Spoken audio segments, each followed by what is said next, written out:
Yo, kicking it with S-T-A-L-L-E-Y. My man Stalley in the building. Your man Chris Riggins here. Rock the Bells 2013. It's the X, my man. But let me ask you a question. Since we got on Bone, let's just talk about Bone. Like, right. You're from Ohio. I am. How much influence did Bone have on rap artists from Ohio, period? Oh, man, they had all the influence. They were the first ones to do it big. I'm talking about Grammys, platinum records, man. They just did it so great and so big for the state of Ohio, man.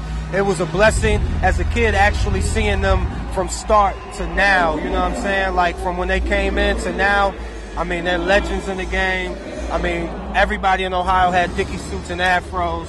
You know what I'm saying? We just had a contest. He was just saying that he was the biggest Bone fan. And I'm going to go ahead and say I agree with him because he was spitting like, what, it was Mo Murder? Like, yeah, Mo Murder, Mr. Bill Collector. I mean, the list goes on, but... What's your favorite? My favorite Bone song? Yeah, your favorite Bone song. Wow, let me see. Hold up, give me a second. Mine's is first of the month because I can mimic all the words. That's not mine. I would say... I would say East 99 East 90.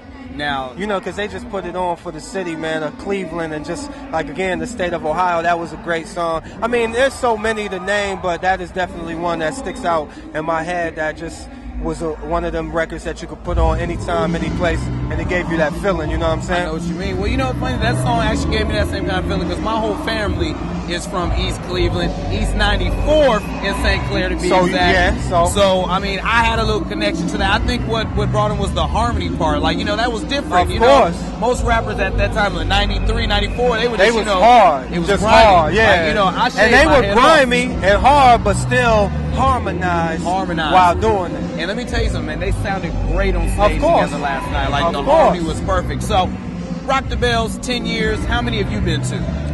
This is my third one out of the 10 years, but this is my first time actually performing at all the events. Oh, yeah.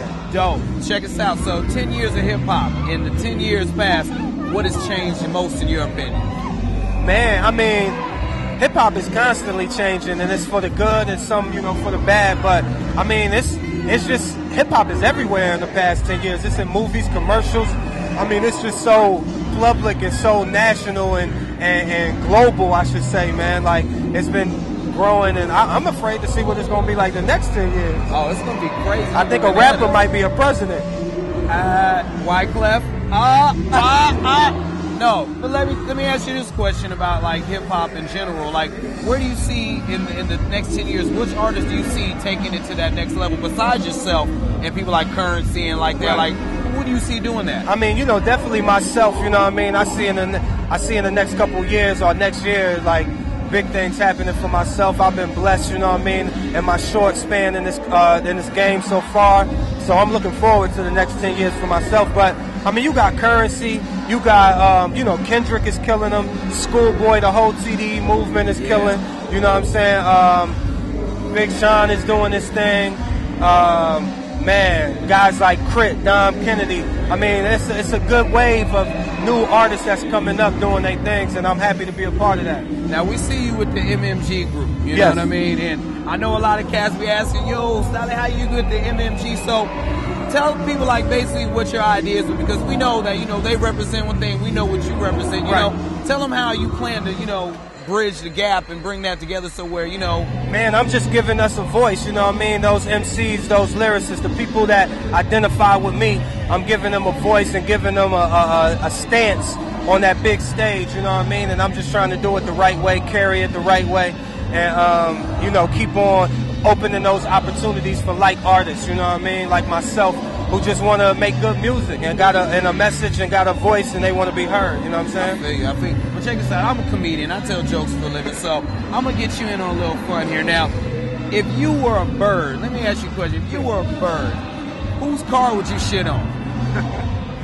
That's a crazy question. It's deep, son. I don't know. I'll shit on everybody's car. That's what I'm saying. See, you like me. I'm not. I'm shitting on, everybody can get it. You know what I'm saying? Everybody feels more equal. Exactly. Why I'm shitting on everybody's car and everybody's shoulder. That's called ego shit.